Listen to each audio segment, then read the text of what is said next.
All right, first thing, I want to introduce to you guys our new assistant head coach of the offense. The guy's going to call the plays for us next year, Seth Littrell. After I'm finished, then Seth can come up and you guys can ask him questions and everything, but I just want to make sure you guys got a formal introduction. And so we're extremely excited about having Seth join our staff and everything that he's going to bring to the table. He's very well known across the country. He's done a great job everywhere he's been. Tremendous numbers the last 2 years up there at Indiana. And so we're just, really excited about having him be a part of our family. So, all right. Hey, what a great day. I mean, it was awesome. An exciting day for, those players, their parents, their families, the coaches, your fan base, and, just across the entire country. I mean, it's, signing day is a pretty special day for a lot of people. And there's a lot of people involved with it. And, it's something that has become a pretty big deal over the years. And it's getting to be bigger. You guys know that recruiting is the most important thing we do as a staff. It is the most important thing we do as a staff. It is the backbone of our program. Without the players, doesn't matter what kind of coach you are, I can assure you. And I've seen a lot of good coaches that become bad coaches in a hurry when they don't have the players. And I've seen some very average coaches get to be really good coaches because they got great players. So, hopefully, we can get great players in here and they can overcome our coaching, hopefully. So, all right, exceptional class to start off with. I mean, really an exceptional class. One that really met a lot of the needs that we were looking for in this class. Just to start out, probably the best thing about the entire class is that all but two of these guys were locked in before July. So our coaching staff did an unbelievable job getting out there and working extremely hard and getting these guys in the boat very early. Then we have the two kids that came in the last couple weeks. Defensively, we signed 10 kids on the defensive side of the ball, 4 DBs, 3 of them safeties. If you look at all 3 of the safeties, they're all about 6'2", between 205 and 210. Big guys that can lay the wood to you, but also can cover. So we're excited about all 3 of those guys, and all 3 of them came out of Cobb County down in Atlanta. So some really good football. And we signed M.J. Stewart, the corner out of Yorktown. We were going to go after one corner. And he's a big corner. He's a 6-foot, 198-pound corner that can, again, a guy that will hit you and be physical, but can also cover. In the D-line, we signed 2 interior guys. Both of them happen to be out of the state of Virginia. And then we signed an end, a guy that's going to play at the end out of the Charlotte area for us in-state. And then at linebacker, where we really needed some guys to come in and help us immediately, we signed 3 linebackers. We signed the Cobb County Player of the Year out of Atlanta. We signed one locally out of Charlotte, and then we signed another one out of Virginia. So all 3 of those guys, they're runners and hitters. I mean, they can really run, and they like to hit. I mean, that's one thing you're going to see about them on film when you watch them is they love hitting. I mean, they play the game the way it's supposed to be played. Offensively, you start out with the offensive line.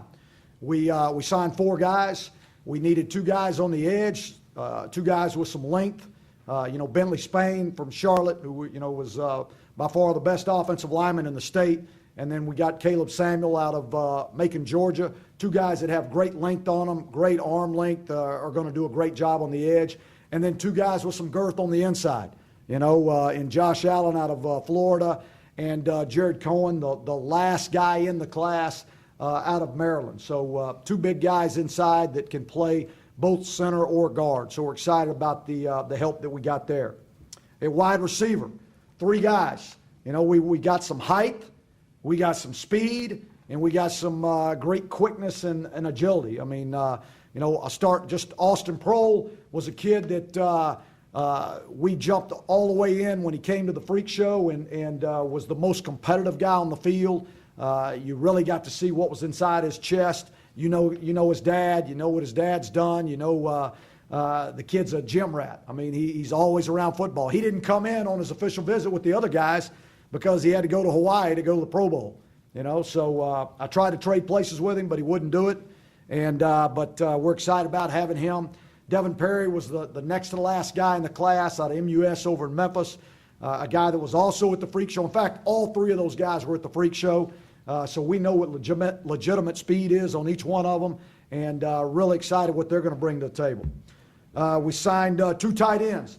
We knew Eric was coming out this year, so it was vital that we go after 2 tight ends. We got 2 guys with great length, great athleticism, 2 guys that really fit what we want to do with tight ends. Both of them have played unattached and attached, so that's a big plus for us. 1 quarterback, Caleb Henderson out of Virginia, a kid that was very highly recruited, a guy that's about 6'3", 215 to 220, likes to run the football. Will lower his shoulder and likes to run it, but can spin it anywhere he wants to on the field. Did a great job leading his team all the way up to the state championship game. So excited about him. And then 1 running back, which you guys, he's already on campus, Elijah Hood. I don't know that I've ever coached an Eagle Scout award winner in my past experiences. So really excited about what Hood's going to bring to the table. And then we went after a kicker and took the best kicker, and we feel like, in the country, in Freeman Jones. And so excited again about what he's going to, bring to the class. We focused on speed. We focused on athleticism. We focused on academic achievement and character. And we got all of those in these kids.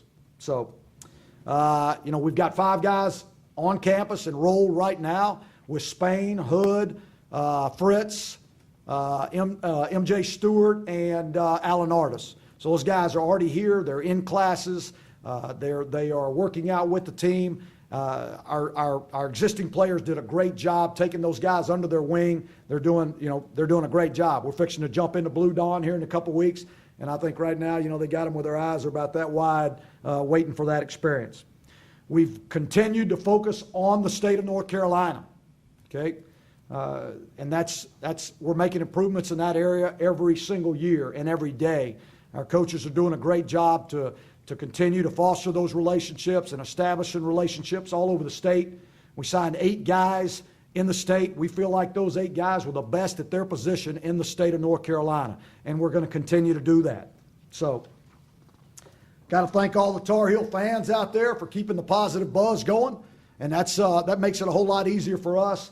And as you guys well know, there are numbers and numbers of people that are responsible for putting a class together. Not just me, not our staff. I mean, we're talking from faculty to deans to professors to guys that donate their airplanes to, just countless and countless people that are responsible for putting a class together. And I want to thank all of them. So we'll open it up now. I know obviously we got most of the class done back in July, like you said, but with some of the coaching changes, how challenging was it maybe the final couple months to keep guys on board? Yeah, it was a lot easier than I thought, and I think a lot of the reason was because we've had those guys committed for such a long time. I mean, they consider themselves Tar Heels. I mean, they weren't tied to a coach. I mean, they were tied to the university. And they knew all the other coaches on the staff. We got guys in this class that have been on this campus 10 to 15 times, various guys. I mean, and so when you get here that many times, you build a relationship with all the coaches. You build a relationship with the players. And so I think they just felt like this was home, and it wasn't really as big as I thought it was going to be. This was your last year under the scholarship reductions. How did that affect this at all? We just couldn't take more players.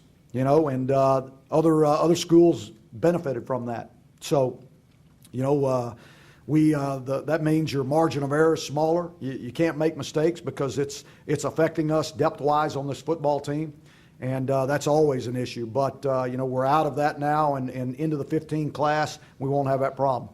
Coach, along the same lines, does that prevent you from taking kind of a reach or maybe a project-type player?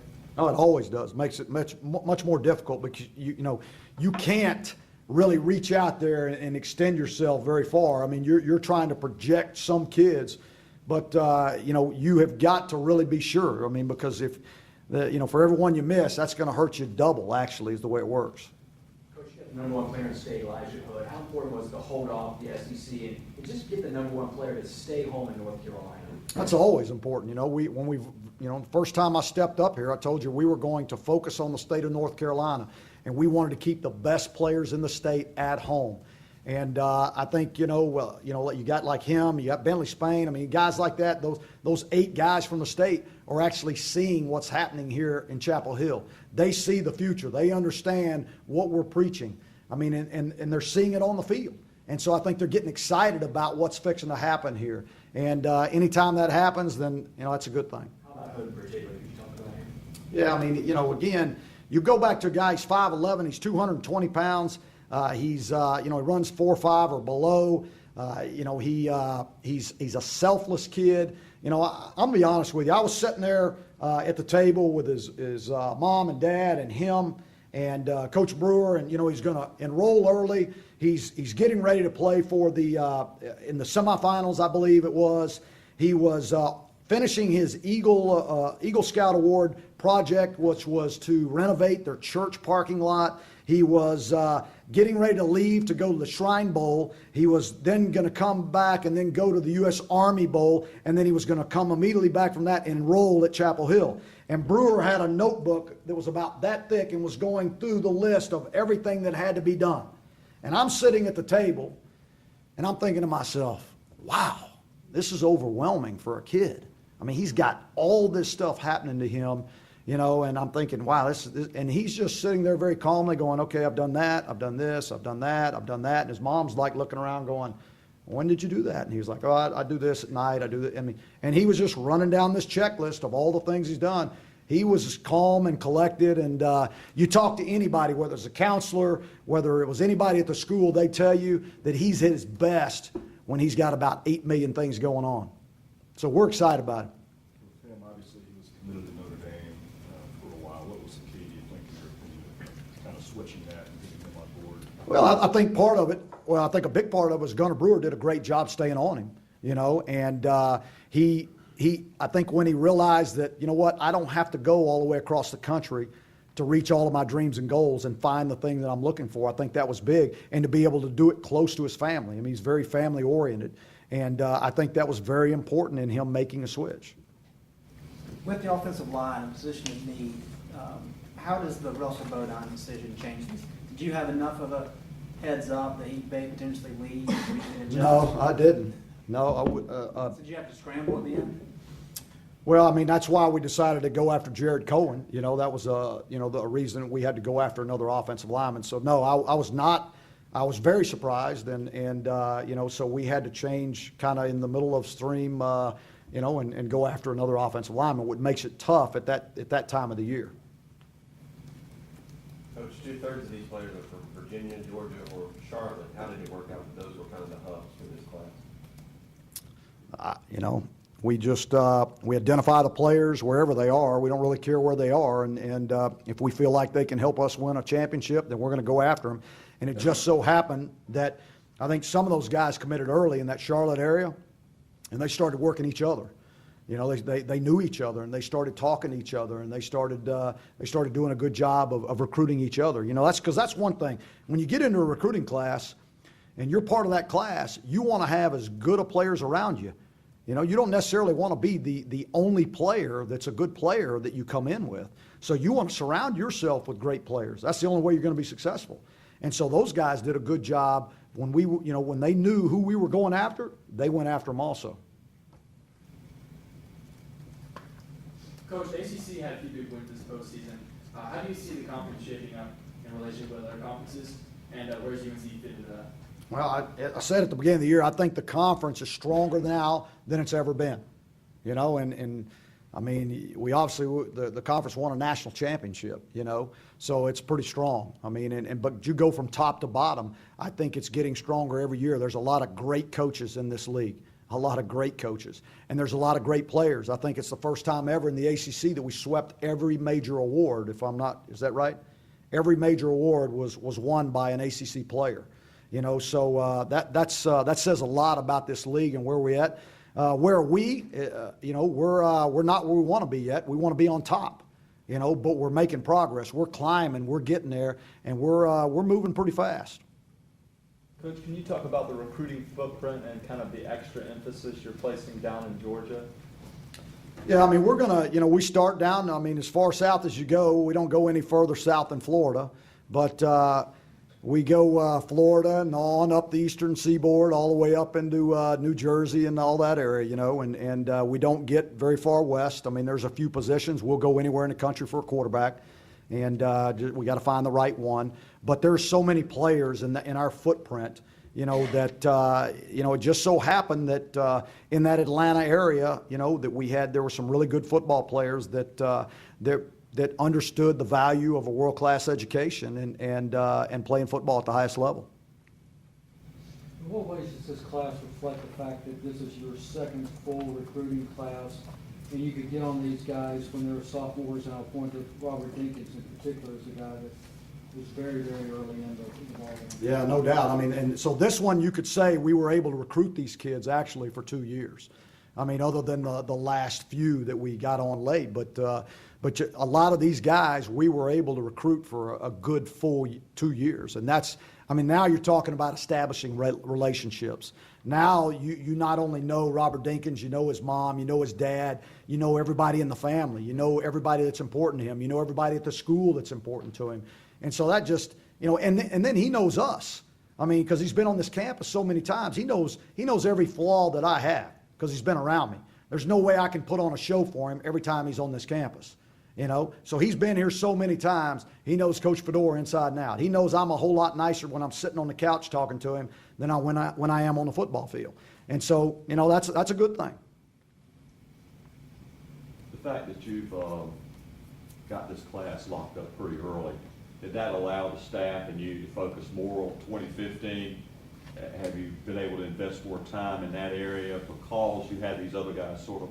Yeah, we have. We've spent a lot of time on 15 actually, and we're way ahead on 15 right now. Since about 6:30 this morning, I mean, hitting it really hard on the 15 guys. I think we've talked somewhere around 80 kids today. That are 15 guys that I personally have talked to.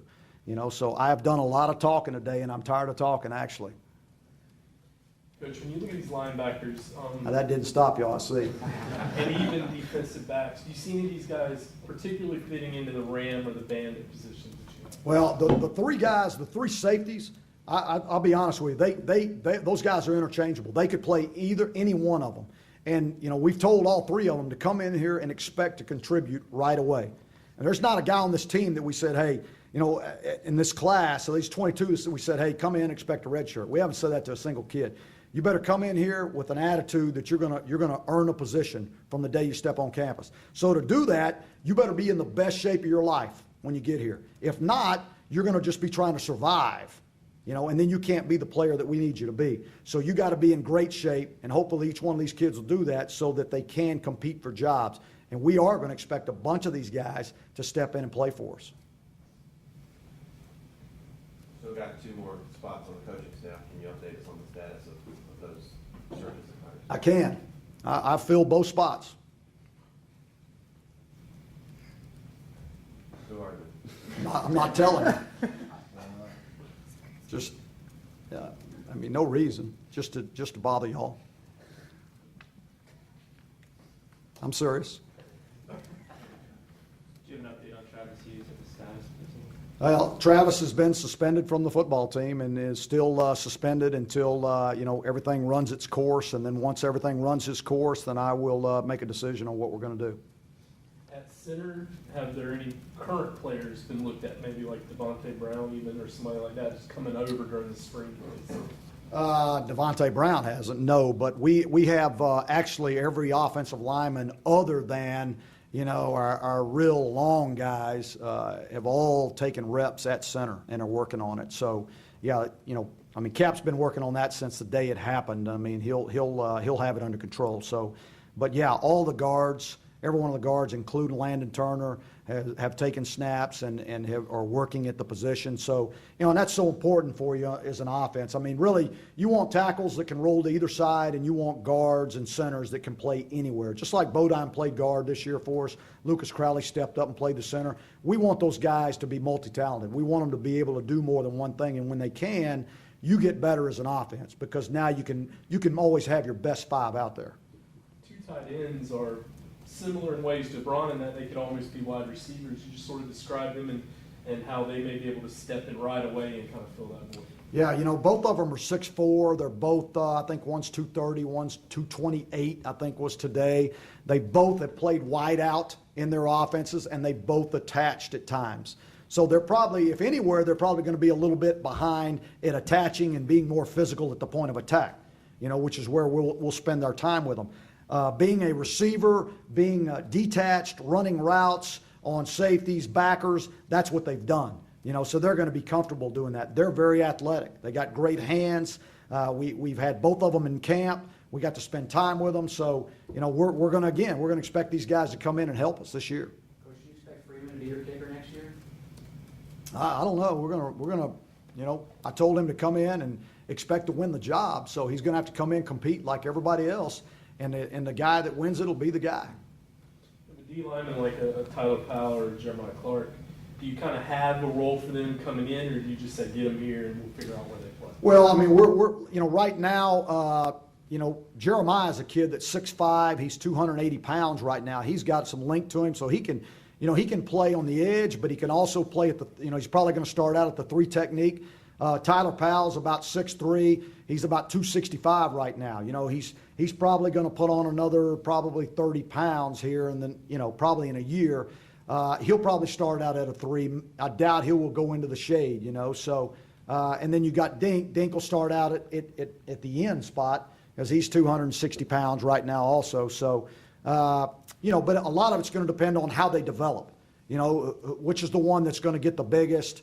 Whether we move them from a 3 to a shade or, from a 3 to an end. All right, we get Coach Littrell up so the teams both don't have to move. And then if we want to get him one-on-one a little later, we just break out in the other room. Thank you, Coach. Thank y'all. You bet. Here's Coach Littrell. It's going to drive y'all crazy about those 2 spots now. What's up? Coach, have you gotten a chance to meet your quarterback coach and running back coach? I'll leave that one up to Coach Fedora. Coach, what's been your first impressions the first couple weeks here in North Carolina? It's been awesome. Haven't had a ton of time here over the past couple weeks. Obviously, came in and I hit the road running there this past week, but I did kind of get to know here over the weekend. Obviously, my wife's had an opportunity to come down here and check out the town. We got a little chance to explore this past weekend. Obviously, it's a very beautiful place, great school, and we're very happy to be a part of it. How similar is what you've done offensively to what Larry's philosophy and system is? Very. All the way going back to when, obviously, he was at Oklahoma State, I was at Texas Tech. Just, the same spread offenses. The thing that they did a lot more of than we did at Texas Tech were use the tight ends. And then, when we kind of made the transition over to Arizona and had some really solid guys over there, started using that personnel grouping a lot more. And obviously, last couple of years in Indiana, we've done the same thing. So personnel-wise, we match up very well. Philosophy-wise, it's very similar. So I think it'll be an easy transition. Coach, do you drink Red Bull, and if so, Lots of Red Bull, lots of coffee, every day. How much were you able to see of Caleb Henderson, and have you talked to him? What's your thoughts on him and what he can do? Well, obviously, I have had a chance to talk to him. Very impressive kid. Really enjoyed his personality and got along with him very well with talking to him over the phone and his in-home visit. Also, you watch him on film. First thing that stands out, he has a cannon. Very strong arm. Does a great job with accuracy. But a bigger kid, and you'd think he's more of a pro-style guy, but he has the athleticism to move around and run the football, which brings another dimension to his game that poses problems for defense. So I think he's a very well-rounded player. Obviously, going to come in here and compete, and just needs to continue to grow and develop and compete every day and to get to where he wants to be. How much was Elijah Hood on your radar in Indiana? Did you know about him? Did you follow him? And then when you got here, what have you learned more about him? Well, was he on my radar? No, not where we were at. Obviously, he was on everybody's radar, but obviously, being a kid out this way, he made the perfect choice. I can promise you that.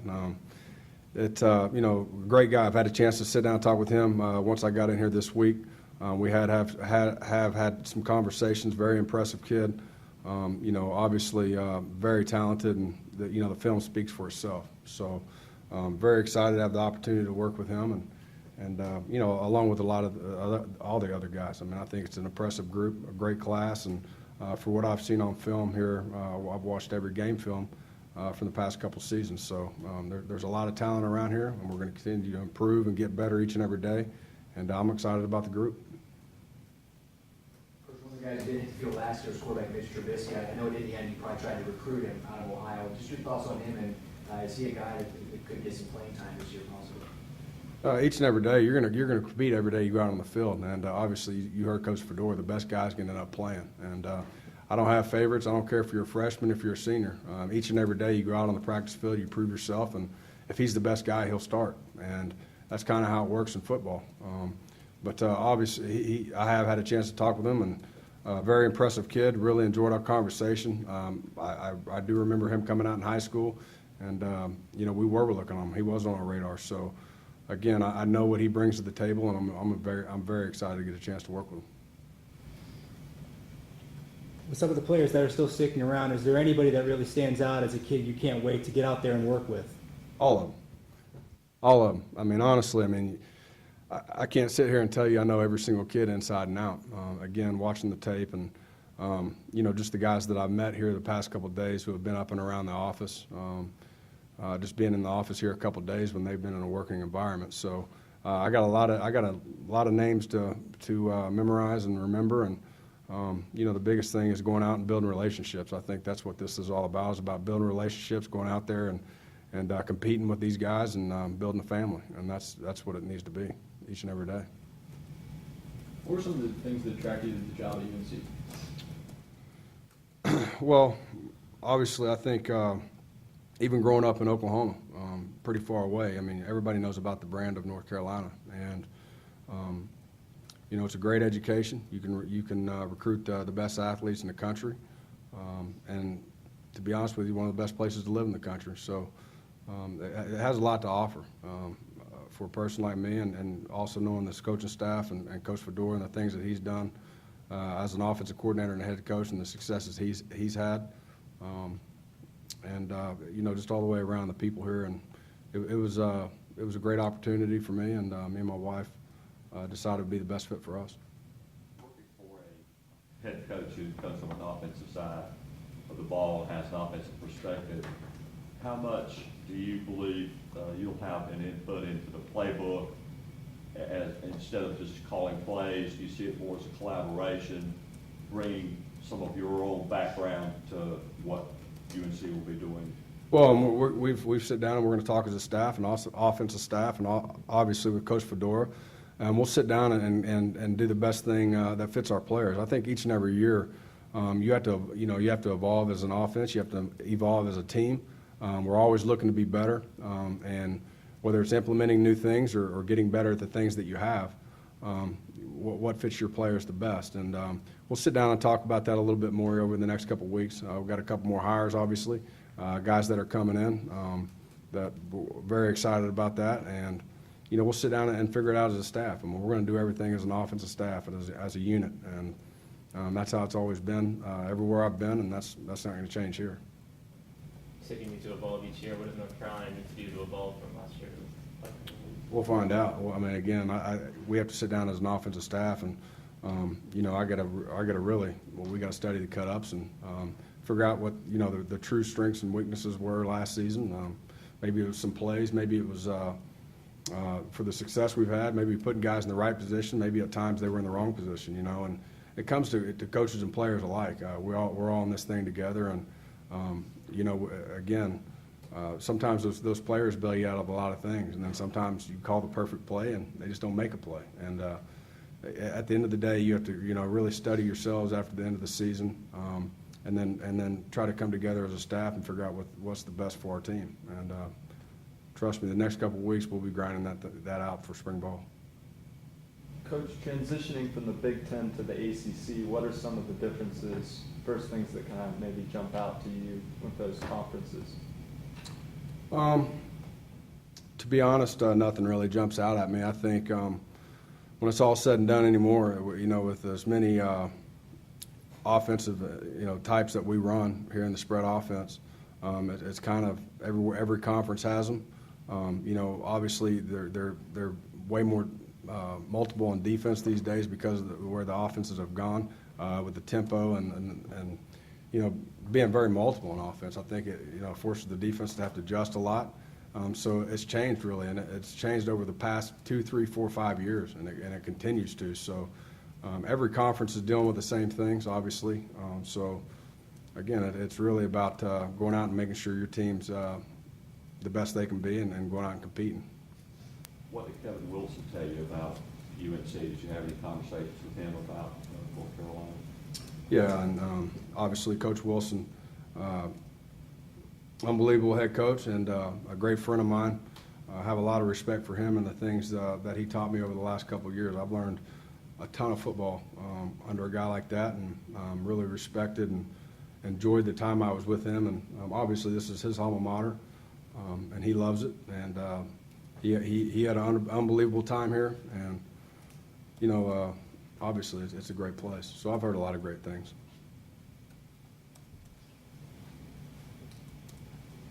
We got a chance to evaluate any of these incoming players and any that may, be able to provide immediate impact.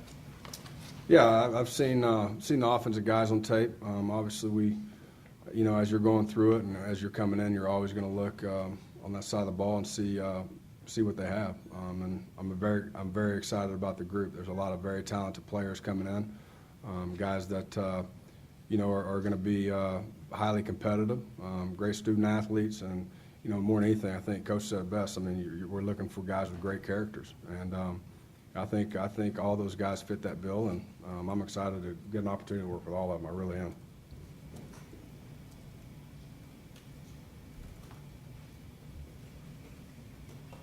Good? Yep. Thanks.